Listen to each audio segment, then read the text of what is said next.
नमस्कार। चीन ने भारत की जासूसी करने के लिए जो अपने स्पाई शिप भेजे थे, भारत ने उनका इलाज कर दिया। दोस्तों, चीन ने दूसरी बार जियांग यांग होंग 3 और जियांग यांग होंग 1 ये स्पाई शिप भेजे थे इंडियन ओशन में, श्रीलंका और मालदीव के अगल बगल के हिस्सों में, खास करके श्रीलंका में। और आपको जानना होगा कि भारत ने इनका परमानेंट इलाज कर दिया। देखिए, पहले युआन वांग 5 नाम का एक स्पाई शिप चीन ने भेजा था जब भारत अपनी एक इंटरकॉन्टिनेंटल बैलिस्टिक मिसाइल का टेस्ट कर रहा था। दोस्तों, अग्नि 5 भी इंटरकॉन्टिनेंटल बैलिस्टिक मिसाइल है। क्यों, कैसे, ये किसी दूसरी वीडियो में बताएंगे। तो भारत जब इसका टेस्ट कर रहा था कुछ महीने पहले, तो चीन ने इसकी जानकारी करने के लिए युआन वांग 5 नाम के एक स्पाई शिप को भेजा था। उसके बाद भारत ने नो फ्लाई जोन यानी इंडियन ओशन में कुछ जगह पर न तो प्लेन उड़ सकता है और न ही शिप चल सकते हैं यानी जा सकते हैं।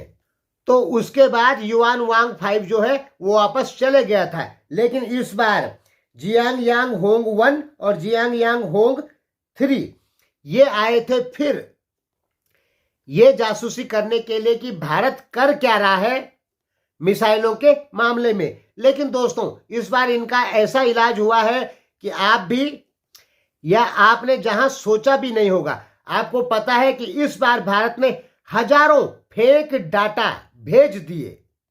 अब चीन के ये जो स्पाई शिप है, इनको ये पता नहीं लग रहा है कि सही डाटा है कौन सा।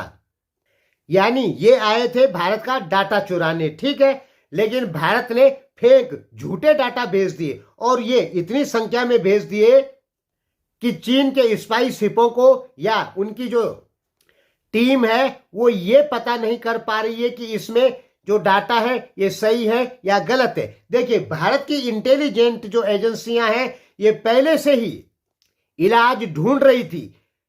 ध्यान में रखिए, चीन आज से नहीं पिछले 20 साल से इंडियन ओशन में जासूसी करता है, लेकिन पहले भारत की ताकत नहीं होती थी चीन को रोकने की। लेकिन इस बार भारत ने बहुत ही अच्छा जवाब दिया है।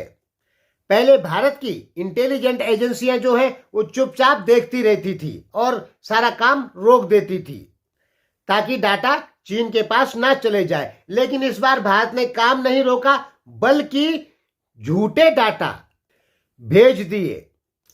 इसीलिए तो कहता हूं दोस्तों कि नरेंद्र मोदी को फिर दोबारा एक बार प्रधानमंत्री बनना ही चाहिए, क्योंकि ऐसा केवल नरेंद्र मोदी ही कर सकते हैं। मैं नहीं कहता कि गांधी परिवार गलत है।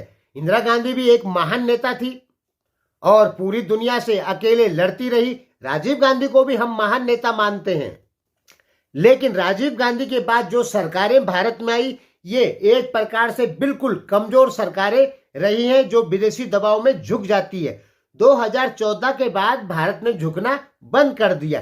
दिमाग में रख लीजिए, जब तक राजीव गांधी थे तब तक भारत किसी के सामने नहीं झुकता था। राजीव गांधी की मृत्यु हो जाती है 1991 से लेके और 2014 तक भारत में जो भी सरकारें रही वो झुक कर चली है।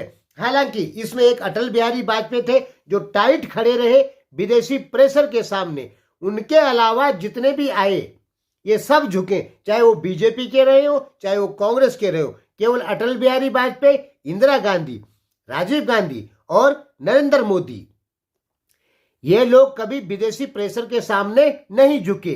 तो मोदी का विकल्प इस समय देखिए, मोदी का विकल्प या तो नेहरू हो सकते हैं या इंदिरा गांधी हो सकती है या राजीव गांधी हो सकती है। लेकिन इस समय प्रॉब्लम क्या है कि मोदी का विकल्प कहीं पर भी नजर नहीं आ रहा है। हमें दिख रहा है कि राहुल हो, केजरीवाल हो, ममता दीदी हो, ये सब विदेशी प्रेशर में झुक जाएंगे। इसलिए इनको प्रधानमंत्री बनाना ठीक नहीं है।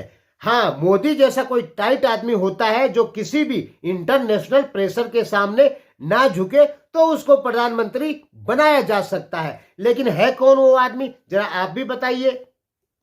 फिलहाल ऐसा भारत में कोई आदमी नजर नहीं आ रहा है। तो कहने का मतलब है कि इस बार भी मोदी को ही प्रधानमंत्री बनाना चाहिए। धन्यवाद।